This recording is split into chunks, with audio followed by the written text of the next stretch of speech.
I'm Jim with Cyber-Recon. This morning we're going to look at what is going on with firewalls as they relate to your security experience, your knowledge of security, and your preparation for the Security Plus certification exam. So let's jump into the slide deck and see what's going on here. So again, this is part of Domain 2, Technologies and Tools in the Security Plus certification exam body of knowledge. 2.1 talks about a lot of the different types of networking components that are there to help us protect our environments, right? So, as always, we look at NIST for our definition. The firewall is an inter-network connected device that restricts data communication between two connected networks.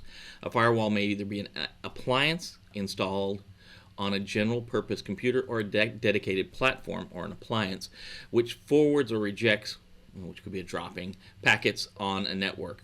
Typically, firewalls are used to define zone borders. Firewalls generally have rules restricting which ports are open. And that's from NIST. That's one of the definitions from NIST. As you know, I'll always use NIST definitions if I can. It gives us a common layer of terminology to use.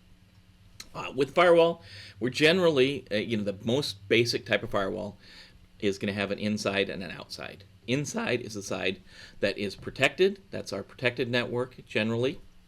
The outside normally is going to be something like the internet. So what we want to do is put in place filtering, defining what can come in and also what can go out. A lot of organizations will look at just inbound rules or ingress filtering, but we always want to look at what's going out of our network as well, and that's egress filtering. So we look at these two things. We'll set up rules and we'll set up ACLs for what can come in and what can go out, and that's ingress and egress filtering. It's important to know that ingress filtering, inbound stuff, egress filtering, outbound stuff. How do we set those rules up, right? So we need to understand what a proxy is, and sometimes this can be built into your firewall. And a lot of times we see these as web proxies. So in organizations, if we don't want people to go to specific sites like hate or pornography or maybe even just social media sites, we can put a proxy in place, and that proxy acts as the gateway between your users and the internet. So to them, that's proxying the internet. So from your users, it looks like that proxy device is the internet, and from the internet, it looks like that proxy device is your entire network. So everything goes through this one device. So again, NIST says a proxy is an application that breaks the connection between the client and the server. A proxy accepts certain types of traffic entering or leaving a network and processes and forwards it. This effectively closes the straight path between the internal and external networks, making it more difficult for an attacker to obtain internal addresses or other details on an organization's internal network. Proxy servers are available for common internet services. For example, Hypertext Transfer Protocol, HTTP, or web stuff, can be used for web access, and SMTP, or mail, simple mail transfer protocol, can be used for email. And it provides a device that is between the users and the internet. So this can be built into a firewall, and you'll see that on small office, home office devices like access points, and even your cable modems. We can build this proxy filtering, can be built right into it. Or it can be a separate device. So in good companies or big companies, you're going to have a separate device, like a blue coat web proxy device that sits out maybe in front of the firewall. So before your users get to the firewall, they're going to go through a proxy. Sometimes in a small organization, you're not going to have the money to have two separate devices because they are a little expensive. So you may be using that proxy that's built into the firewall. Maybe that's built into your access point or built into your cable modem, because you're a small office or home office, right? We used ACL, or access control list based accesses, and we'll talk about that. And those work on groups generally. So generally we'll have a normal user group, and the general rules will be applied to that group. You may have special groups that don't have proxy rules assigned to them, and the rules are assigned to those different groups through ACLs, or access control list. In a web proxy, it's going to restrict access to websites. And we can have custom rejection pages. So if you have a user that maybe is going to a pornography site and that's against your policy, When they try to access that site, the proxy will display a warning screen that says, hey, you're trying to go to a site that is restricted against company policy. Maybe even we can log the activity. Your activity has been logged, and your manager is going to talk to you, or you're going to have to take additional training or something like that. It's important. These proxies are important. They help protect your internal network from folks going out to places they shouldn't. The other thing we can proxy is we can restrict things like malicious social engineering control sites. We can restrict those as well. If we add a third area to our firewall, so again, we can have our inside, which normally we call the green zone, right? It's a green area, it's protected. That's our local area network, that's our internal network, that's where we work, that's our workstations, our servers, our printers, us on the inside. Normally we call the outside or the internet a red zone because that's uncontrolled, that's the Wild West. We don't know what's out there, that's where the bad guy lives. We can also create another leg if we have another port on our firewall, another place to plug a network connection in. We can create this DMZ or demilitarized zone, and this is yellow. This is not quite as bad as the internet, but it's not safe like the internal network. So it's not green, but it's not red. And sometimes we have to put devices that are accessible from the internet. So maybe we have to have a mail relay, or maybe we have to have a web server, or something like a DNS, a domain name system, that sits in a DMZ. So it can be accessed from the outside, from the internet, and you can give people access to that server without giving them access to your full internal network. So those devices in the yellow zone will have some permission to reach back into the green zone and pull information, like maybe from a database that provides information for the website. So a DMZ, normally devices in the DMZ are hardened or protected more than devices on your local network. They have less services, they're more restrictive policies, because we know they're going to be accessed from the internet. So DMZ is an important concept to understand. It's kind of that third leg on your firewall. It's not as trusted as the inside, but it's not as kind of rough and Wild West as the pure internet. On that, you should never connect your organization directly to the internet without a firewall. That's important. You don't want that. That's going to be a bad thing. So again, this talks to us about access control lists, or ACLs. It's a list of entities together with their access rights that are authorized to have access to a resource. They're a list of users that are permitted and their permitted actions. So we could identify them by their user ID, by their computer name, or by their IP address. And we'll see a lot of times in firewalls, we will identify users by their IP address. The machine they normally use is normally how we're going to do things with a rule set in a firewall. But we want to know these access control lists. These are the users, computers, or IP addresses that are allowed to do things. And when we talk about firewalls, it's going to be maybe that computer is going to be allowed to go to a specific computer on the internet on a specific port. And we'll see how that is set up. There are two main types of firewalls you need to know for the certification exam, and that's stateful and stateless. So a stateful packet filter, the packet filtering that also tracks the state of connection and blocks packets that deviated from that expected state. So what this is, the firewall is smart enough to keep track of a connection. So if you have a user that connects out to something like Google, the firewall, it's really a computer, remembers that state is in session, and it expects a response from Google to be back on, say, port 80 or port 443, which are your HTTP and HTTPS connections. So when a connection goes out, the firewall remembers it, and it's expecting a specific connection back. Attackers obviously use this for command and control, because if they can get your end user to click a link that will open a stateful session out of your firewall, then the firewall will be expecting a connection back in, which would normally be blocked. So it's good and it's bad. Stateful firewalls are smarter than stateless firewalls. Stateless firewalls treat every connection individually, and in some cases this works well. It can cause problems though.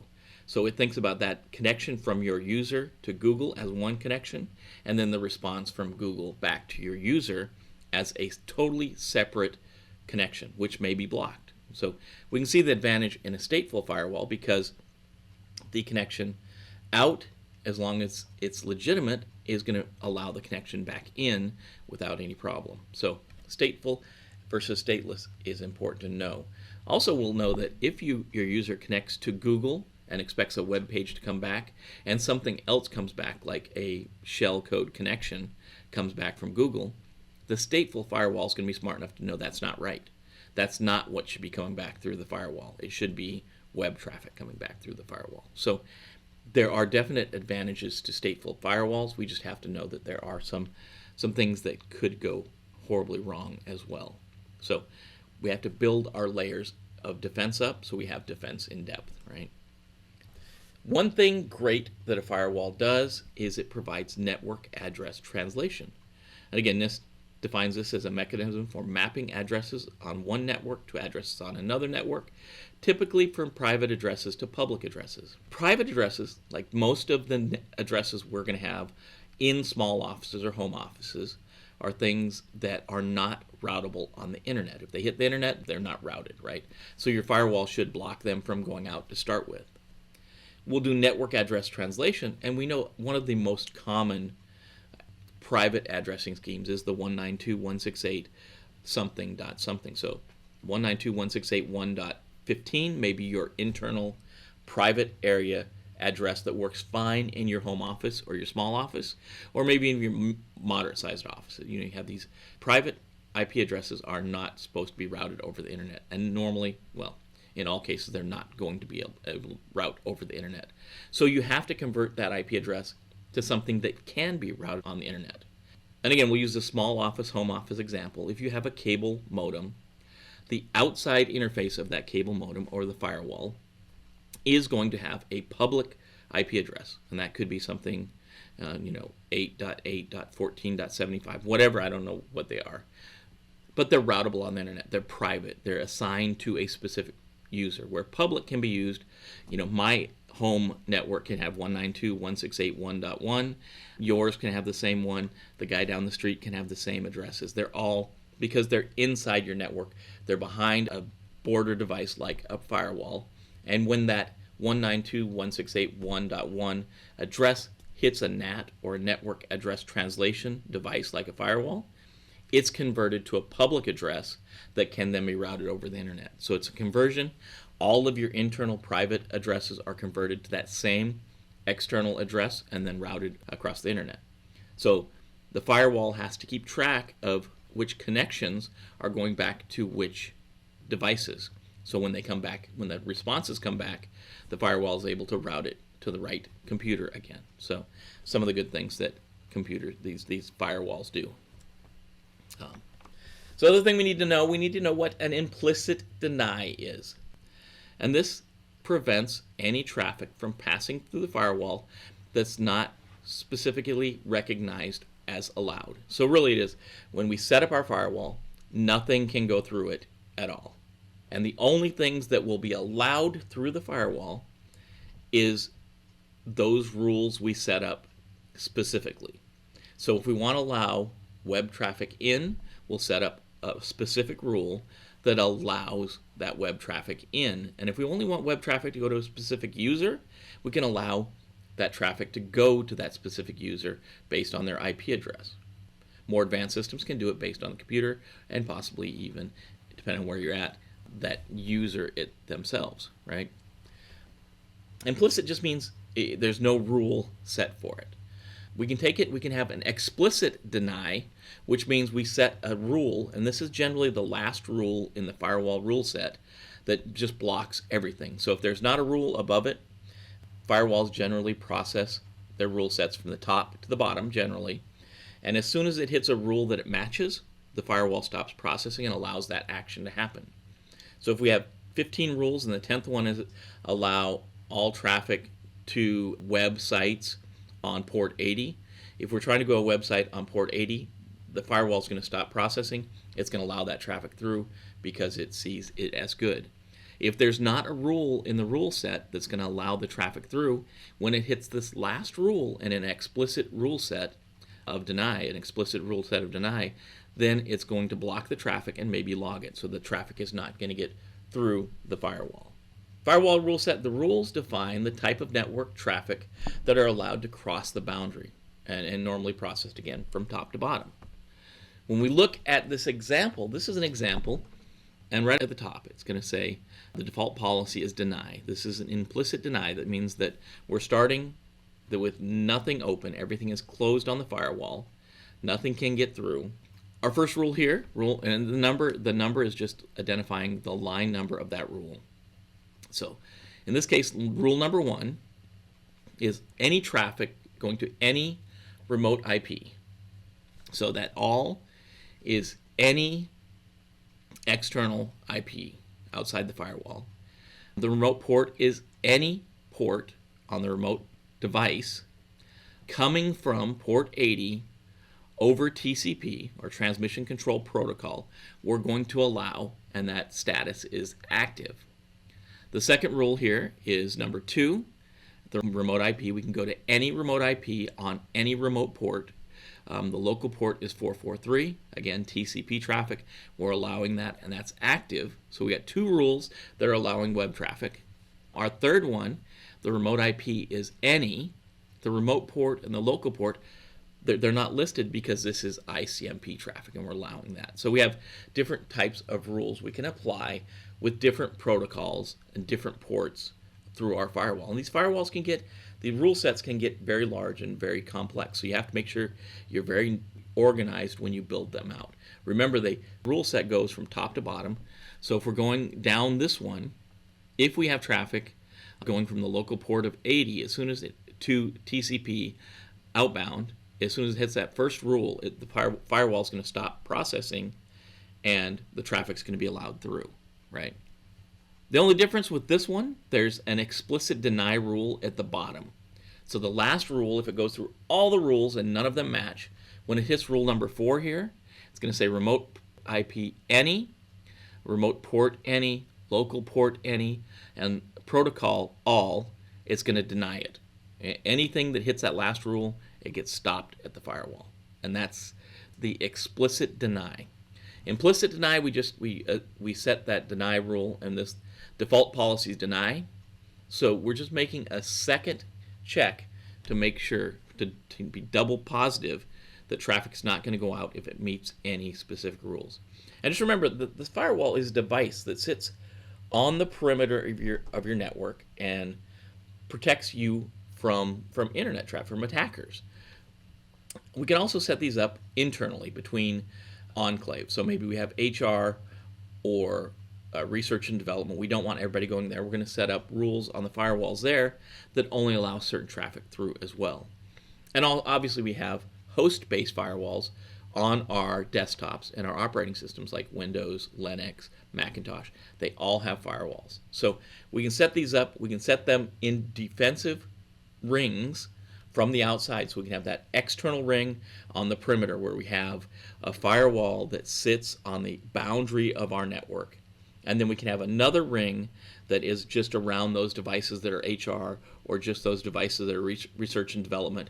And then finally we can have protection at the host level where we have a software-based firewall on our operating system. So they can be software-based that are going to live on top of an operating system, or they can be a full-on firewall device that sits at the perimeter and does our heavy lifting. That's the rundown of the firewall. Let me know what you think. This is the first time we're touching firewalls in the course. We talked about some of the topics around this earlier. We need to set up some labs. So later, we'll set up VirtualBox. That video will come out a little bit later today.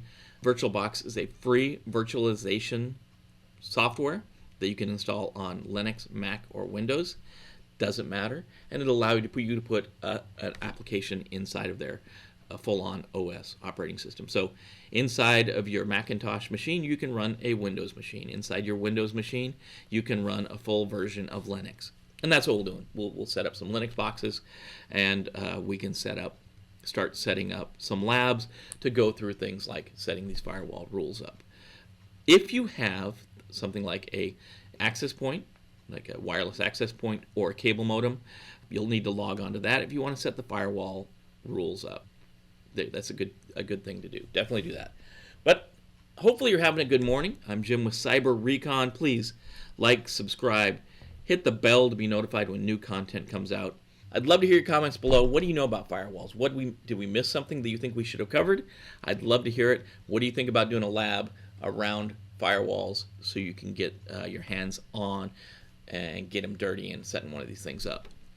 Until next time, I'm Jim with Cyber-Recon. Be safe out there.